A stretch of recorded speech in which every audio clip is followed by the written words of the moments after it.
ಶಿವಪುತ್ರ ಜವಳಿ ಅಂತ ಸರ್ಕಾರಿ ಪಾಲಿಟೆಕ್ನಿಕ್ ವಿಜಯಪುರ ಇಲ್ಲಿ ಪ್ರಾಚಾರ್ಯನಾಗಿ ಕಾರ್ಯನಿರ್ವಹಿಸುತ್ತಿದ್ದೀನಿ. Automobile engineering, civil engineering, computer science engineering, electronics and communication engineering, electrical and electronics engineering ಮತ್ತು ಮೆಕ್ಯಾನಿಕಲ್ ಇಂಜಿನಿಯರಿಂಗ್ ಎಂಬ 6 ಕೋರ್ಸ್ಗಳು ಮತ್ತು ಪ್ಲೇಸ್ಮೆಂಟ್ ಸೆಲ್ಗಳೆಂಬ ಪಠ್ಯೇತರ ಕ್ಲಬ್ಗಳು ಕಾರ್ಯನಿರ್ವಹಿಸಿ ವಿದ್ಯಾರ್ಥಿಗಳಿಗೆ ತುಂಬಾ ಪ್ರಯೋಜನಕಾರಿಯಾಗಿ ಹೊರಹೊಮ್ಮಿವೆ. ತಮ್ಮ ಭವಿಷ್ಯವನ್ನು ಉಜ್ವಲಗೊಳಿಸಬೇಕೆಂದು ತಮ್ಮಲ್ಲಿ ಕೇಳಿಕೊಳ್ಳುತ್ತೇನೆ. ನನ್ನ ಹೆಸರು ಸಂತೋಷ್ ರಾಠೋಡ್ ಅಂತ, ಸಿವಿಲ್ ಇಂಜಿನಿಯರಿಂಗ್ ವಿಭಾಗದ ವಿಭಾಗಾಧಿಕಾರಿ. ನಾನು 10th ಪಾಸ್ ಆದ ವಿದ್ಯಾರ್ಥಿಗಳಿಗೆ ನಾನು ಏನ್ ಮನವಿ ಮಾಡ್ಕೋತೀನಿ ಅಂದ್ರೆ, ನಮ್ಮ ಸಿವಿಲ್ ಇಂಜಿನಿಯರಿಂಗ್ ವಿಭಾಗಕ್ಕೆ ನೀವು ಅಡ್ಮಿಷನ್ ಅನ್ನ ತೆಗೆದುಕೊಳ್ಳ್ರಿ. ಈ ಕೋರ್ಸ್ ನೀವು ಮುಗಿಸಿದ ನಂತರ ಸರ್ವೇಯರ್, ಸೈಟ್ ಇಂಜಿನಿಯರ್, ಸೂಪರ್ವೈಸರ್ ಹಾಗೂ ಸರ್ಕಾರಿ ಇಲಾಖೆಗಳಲ್ಲಿ ಜೂನಿಯರ್ ಇಂಜಿನಿಯರ್ ಆಗಿ ನೀವು ಸೇವೆ ಸಲ್ಲಿಸುವಂತ ಅವಕಾಶಗಳಿರ್ತದೆ. ಆಮೇಲೆ ನೀವು ಇದು 3 ವರ್ಷದ ಕೋರ್ಸ್ ಮುಗಿಸಿದ ನಂತರ ಇಂಜಿನಿಯರಿಂಗ್ ನೀವು 2ನೇ ವರ್ಷಕ್ಕೆ ನೀವು ಅಲ್ಲಿ ಪ್ರವೇಶವನ್ನು ಪಡೆಯೋದಕ್ಕೆ ನಿಮ್ಗೆ ಅವಕಾಶ ಇರುತ್ತೆ ಅಂತ ನಾನು ಹೇಳಕ್ ಬಯಸ್ತೇನೆ.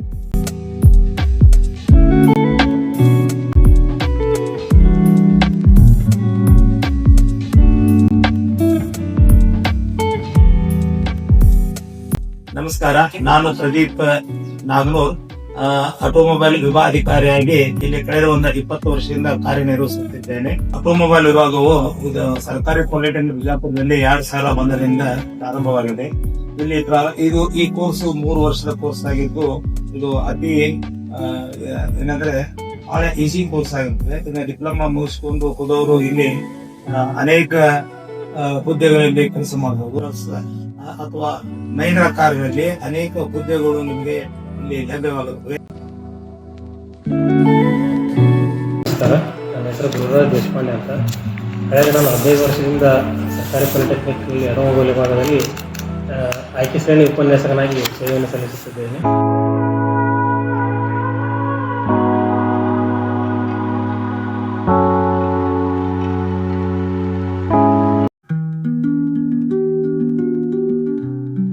ಎಲ್ಲರಿಗೂ ನಮಸ್ಕಾರ. ನನ್ನ ಹೆಸರು ಬಸವರಾಜ್ ಬಿ ಪಾಟೀಲ್ ಅಂತ ಹೇಳಿ.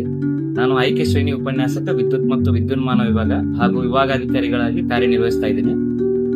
ನಮ್ಮ ಈ ಸಂಸ್ಥೆಯಲ್ಲಿ ನಮ್ಮ ವಿದ್ಯುತ್ ವಿಭಾಗವು ಫ್ರಮ್ ಇನ್ಸ್ಪೆಕ್ಷನ್, ದಟ್ ಈಸ್ 1963ರಿಂದಲೇ ಸ್ಟಾರ್ಟ್ ಆಗಿದೆ. ಈ ಒಂದು ವಿದ್ಯುತ್ ಮತ್ತು ವಿದ್ಯುನ್ಮಾನ ವಿಭಾಗ ಅಂತ ಹೇಳ್ಕೊಂಡು 1994ರಿಂದ ಹೆಸರು ಚೇಂಜ್ ಆಗಿ ವರ್ಕ್ ಆಗ್ತಾ ಇದ್ವು. ಈ ನಮ್ಮಲ್ಲಿ ಬೇರೆ ಬೇರೆ ಆದಂತಹ ಲ್ಯಾಬ್ ಫೆಸಿಲಿಟೀಸ್ಗಳದಾವ. ವಿದ್ಯುತ್ ಮತ್ತು ವಿದ್ಯುನ್ಮಾನ ವಿಭಾಗದ ಮೇನ್ ಕೋರ್ ಲ್ಯಾಬ್ಗಳಾದಂತಹ electrical machine lab, electrical measurements lab, power electronics lab ಮತ್ತು ಡಿಜಿಟಲ್ ಲ್ಯಾಬ್ಗಳು ಇದಾವ. ಒಂದು ಒಳ್ಳೆಯ ಪ್ರತಿಭಾವಂತ ಜಾಬ್ ಸಲುವಾಗಿ ಬಡ ವಿದ್ಯಾರ್ಥಿಗಳು ಇದರಲ್ಲಿ ಎನ್ರೋಲ್ ಮಾಡಬೇಕಂತ ಹೇಳ್ಕೊಂಡು ಮತ್ತೊಮ್ಮೆ ನಾನು ನಿಮ್ಮಲ್ಲಿ ಕೇಳ್ಕೊಳ್ತಾ ಇದ್ದೀನಿ. ಧನ್ಯವಾದಗಳು.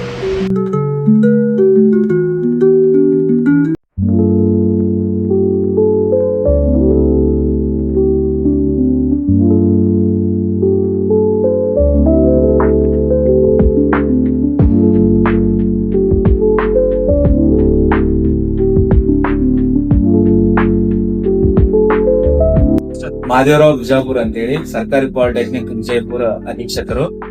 ಸರ್ಕಾರಿ ಪಾಲಿಟೆಕ್ನಿಕ್ ಕಾಲೇಜ್ ನಲ್ಲಿ ಈಗಾಗಲೇ ಅಡ್ಮಿಷನ್ ಸ್ಟಾರ್ಟ್ ಆಗಿದೆ. ಆದಷ್ಟು ವಿದ್ಯಾರ್ಥಿಗಳು ಇದರ ಉಪಯೋಗ ತಗೋಬೇಕು. 4,630 ರೂಪಾಯಿ ಒಂದು ವರ್ಷಕ್ಕೆ ಫೀಸ್ ಇರುತ್ತೆ.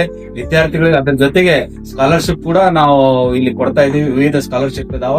ಅದಕ್ಕಾಗಿ ಎಲ್ಲರೂ ಇದರ ಸದ್ಬಳಕೆಯನ್ನ ಮಾಡ್ಕೋಬೇಕಂತೇಳಿ ವಿದ್ಯಾರ್ಥಿಗಳಲ್ಲಿ ಮನವಿ ಮಾಡುತ್ತೆ.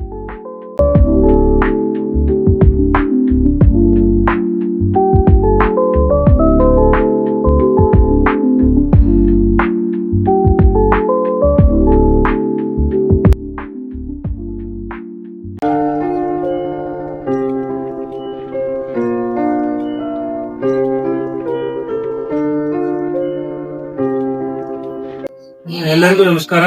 ನನ್ನ ಹೆಸರು ದಯಾನಂದ್ ಗುರು ಅಂತ. ನಾನು ENC ಡಿಪಾರ್ಟ್ಮೆಂಟ್ ವಿಭಾಗಾಧಿಕಾರಿಯಾಗಿ ಕೆಲಸ ನಿರ್ವಹಿಸುತ್ತಿದ್ದೇನೆ. ಈ ಒಂದು ಕಾಲೇಜಿನಲ್ಲಿ ENC ಡಿಪಾರ್ಟ್ಮೆಂಟ್ 1985-86ರಲ್ಲಿ ಪ್ರಾರಂಭವಾಗಿ ಸುಮಾರು 40 ವರ್ಷಗಳಿಂದ ಕಾರ್ಯನಿರ್ವಹಿಸುತ್ತಿದೆ. ಬ್ಯಾಂಕ್ನಲ್ಲಿ ಅಡ್ಮಿಷನ್ ಪಡೆದು ತಮ್ಮ ಉಜ್ವಲ ಭವಿಷ್ಯ ನಿರ್ಮಿಸಬೇಕೆಂದು ತಮ್ಮಲ್ಲಿ ಕೇಳಿಕೊಳ್ತೇನೆ.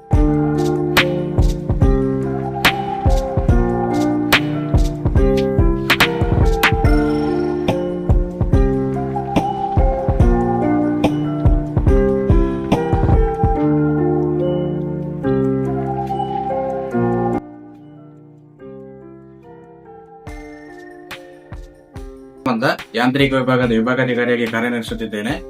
ನಮ್ಮ ಈ ಯಾಂತ್ರಿಕ ವಿಭಾಗದಲ್ಲಿ ನುರಿತ ಉಪನ್ಯಾಸಕರಿದ್ದು ಎಲ್ಲ ಹುದ್ದೆಗಳು ಇಲ್ಲಿ ಭರ್ತಿಯಾಗಿರುತ್ತದೆ. ವಿದ್ಯಾರ್ಥಿಗಳು ಪ್ರವೇಶ ಪಡೆದಲ್ಲಿ ಉಜ್ವಲ ಭವಿಷ್ಯವನ್ನು ನಿರ್ಮಿಸಬಹುದು ಹಾಗೂ ನಮ್ಮಲ್ಲಿ ಪ್ಲೇಸ್ಮೆಂಟ್ ಅವಕಾಶವು ಬಹಳ ಇರುತ್ತದೆ.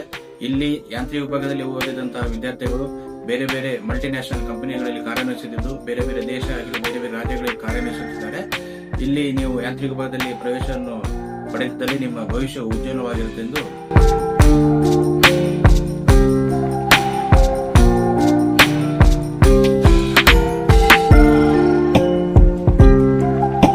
ನಾನು ಸೋಮಶೇಖರ್ ಮಾರ್ನೂರ್, ವಿಭಾಗಾಧಿಕಾರಿಗಳು ವಿಜ್ಞಾನ ವಿಭಾಗ ಹಾಗೂ 2026-27 ಸಾಲಿನ ಅಡ್ಮಿಷನ್ ಕಮಿಟಿ ಕೋಆರ್ಡಿನೇಟರ್. ಈ ನಮ್ಮ ಕಾಲೇಜಿನಲ್ಲಿ ಸುಮಾರು 6 ಕೋರ್ಸ್ಗಳು ಇದ್ದು ಇದಕ್ಕೆ ಪೂರಕವಾಗಿ ವಿಜ್ಞಾನ ವಿಭಾಗ ಸಕ್ಸಸ್ಫುಲ್ ಆಗಿ ಎಲ್ಲಾ ವಿಭಾಗಗಳಿಗೂ ಬ್ಯಾಕ್ ಬೋನ್ ಆಗಿ ಕಾರ್ಯನಿರ್ವಹಿಸ್ತಾ ಇದೆ. ನಮ್ಮ ವಿಭಾಗದಲ್ಲಿ ಮುಖ್ಯವಾಗಿ ವಿಜ್ಞಾನ ವಿಭಾಗದಲ್ಲಿ ಮುಖ್ಯವಾಗಿ ಮ್ಯಾಥಮೆಟಿಕ್ಸ್ ಅನ್ನ ಥಿಯರಿಟಿಕಲಿ ಕಲಿಯುವ ಬದಲು ಅದನ್ನ ನಾವು ಏನೇ ಒಂದು ಯಾವ್ದಾದ್ರು ಇಕ್ವೇಶನ್ ಪ್ಲಾಟ್ ಬರೆದ್ರೆ ಅದು ವಿಜುವಲೈಸ್ ಹೆಂಗ್ ಮಾಡಬೇಕು, ಅದು ನಮ್ಗೆ ಗ್ರಾಫಿಕಲ್ ಹೆಂಗ್ ಕಾಣಿಸುತ್ತೆ ಅಂತ ಅನ್ನೋದನ್ನ ನಾವು ಮುಖ್ಯವಾಗಿ ಮಕ್ಕಳಿಗೆ ಕಲಿಸ್ತೀವಿ. ಆಮೇಲೆ ಗ್ರಾಫಿಕ್ಸ್ ಬಂದ್ಬಿಟ್ಟು ಅಲ್ಲಿ 2 ಡೈಮೆನ್ಷನಲ್ 3 ಡೈಮೆನ್ಷನಲ್ ಫಿಗರ್ಸ್ ಅನ್ನ ಹೆಂಗ್ ಜನರೇಟ್ ಮಾಡಬೇಕು ಇಕ್ವೇಶನ್ ಯೂಸ್ ಮಾಡ್ಕೊಂಡು ಅಂತ ಹೇಳ್ಕೊಡ್ತೀವಿ. ಅದ್ರ ಜೊತೆಗೆ ನಮ್ಮಲ್ಲಿ ಎಸೆನ್ಷಿಯಲ್ ಇಂಗ್ಲಿಷ್ ಕಮ್ಯುನಿಕೇಶನ್ ಇದ್ದು ಮಕ್ಕಳಿಗೆ ಡಿಪ್ಲೊಮಾ ಮಕ್ಕಳಿಗೆ ಸ್ಪೆಷಲಿ ಕನ್ನಡ ಮೀಡಿಯಂ ಅಂತ ಬಂದಂತ ಮಕ್ಕಳಿಗೆ ಇಂಟರ್ವ್ಯೂ ಹೆಂಗ್ ಫೇಸ್ ಮಾಡಬೇಕು ಅನ್ನೋದನ್ನ ಹೇಳ್ಕೊಡ್ತೀವಿ. ಆಮೇಲೆ ಲೆಟರ್ ರೈಟಿಂಗ್ ಇರ್ಬೋದು, ಏನಾದ್ರೂ ಕಾಂಪಿಟೇಟಿವ್ ಎಕ್ಸಾಮ್ ಬದ್ರಿ ಏನೇ ಇದ್ರು ಅದನ್ನ ಹೇಳ್ಕೊಡ್ತೀವಿ. ಇದ್ರ ಜೊತೆಗೆ ಸಾಹಿತ್ಯ ಸಿಂಚನ 3rd ಮತ್ತು 4th ಸೆಮಿಸ್ಟರ್ಗೆ ಸಾಹಿತ್ಯ ಸಿಂಚನ ಅಂತ ಇಟ್ಕೊಂಡು ಕನ್ನಡ ಸಬ್ಜೆಕ್ಟ್ ಇದೆ. ಅದರಲ್ಲಿ ಅದು ಎದಕ್ಕೆ ಸಹಾಯಕಾರಿ ಅಂತಂದ್ರೆ ಯಾವುದೇ PUC ಇಕ್ವಲೆಂಟ್ ಅಥವಾ ಡಿಪ್ಲೊಮಾ ಇಕ್ವಲೆಂಟ್ ಸಬ್ಜೆಕ್ಟ್ಗೆ ಜನರಲ್ ಕನ್ನಡ ಪೇಪರ್ಗೆ ಸಿಲೆಬಸ್ ಇರುವಂತ ಸಿಲೆಬಸ್ ನಮ್ಗಿದೆ. ಸೊ ಒಟ್ಟಾರೆ ಹೇಳೋದಾದ್ರೆ ಬ್ಯಾಕ್ ಬೋನ್ ಆಗಿರುವಂತಹ ನಮ್ಮ ವಿಜ್ಞಾನ ಮತ್ತು ಮಾನವಿಕ ವಿಭಾಗವು ಎಲ್ಲಾ ವಿಭಾಗಗಳಿಗೆ ಪೂರಕವಾಗಿ ಕೆಲಸ ನಿರ್ವಹಿಸ್ತಾ ಇದೆ. ಅದಕ್ಕೆ ನಮ್ಮ ಕಾಲೇಜು 1963 ಇಂದ ಪ್ರಾರಂಭಗೊಂಡಿದ್ದು ಇದುವರೆಗೂ ಸುಮಾರು ಎಷ್ಟೋ ಜನ JEE ಆಗಿ ಕೆಲಸ ಬೇರೆ ಬೇರೆ ವಿಭಾಗಗಳಲ್ಲಿ ಕೆಲಸ ನಿರ್ವಹಿಸ್ತಾ ಇದ್ದಾರೆ.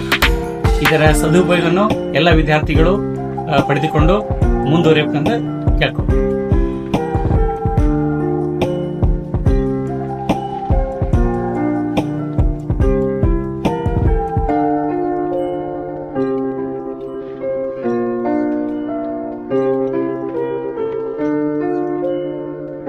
ಹೆಸರು ಶಿವಾಜಿ ಲಮಾನಿ, ಗಣಕಯಂತ್ರ ವಿಭಾಗದ ವಿಭಾಗಾಧಿಕಾರಿಗಳು.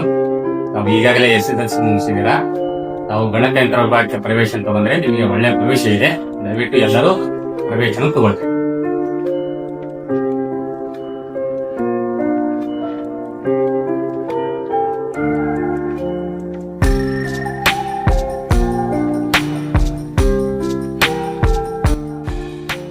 ಎಲ್ಲರಿಗೂ ನಮಸ್ಕಾರ.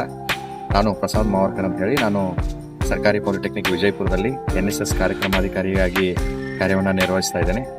ಈಗ ನಮ್ಮೆಲ್ಲರಿಗೂ ಗೊತ್ತಿರೋ ಹಾಗೆ 10ನೇ ಕ್ಲಾಸ್ 10th ಕ್ಲಾಸನ್ನು ಮುಗಿಸ್ಕೊಂಡು ನಾವು ಡಿಪ್ಲೊಮಾ ಪ್ರವೇಶನ ನಾವೆಲ್ಲರೂ ವಿದ್ಯಾರ್ಥಿಗಳು ಪಡಿತಾ ಇದ್ದೀವಿ. ಇದೆಲ್ಲ ದೃಷ್ಟಿಯಿಂದ ನಾವು NSS ಘಟಕವನ್ನು ಬಹಳ ಕಾರ್ಯೋನ್ಮುಖವಾಗಿ ನಡೆಸ್ತಾ ಇದ್ದೀವಿ. ಅದಕ್ಕೆ ಎಲ್ಲ ವಿದ್ಯಾರ್ಥಿಗಳು ಈಗೇನೇನು 10th ಮುಗಿಸಿದಿರಿ ಬೇಗನೆ ಸರ್ಕಾರಿ ಪಾಲಿಟೆಕ್ನಿಕ್ ವಿಜಯಪುರದಲ್ಲಿ ಡಿಪ್ಲೊಮಾ ಅಡ್ಮಿಷನ್ ತಗೊಳ್ರಿ. ಎಲ್ರಿಗೂ ಒಳ್ಳೆಯದಾಗಲಿ. ಧನ್ಯವಾದಗಳು.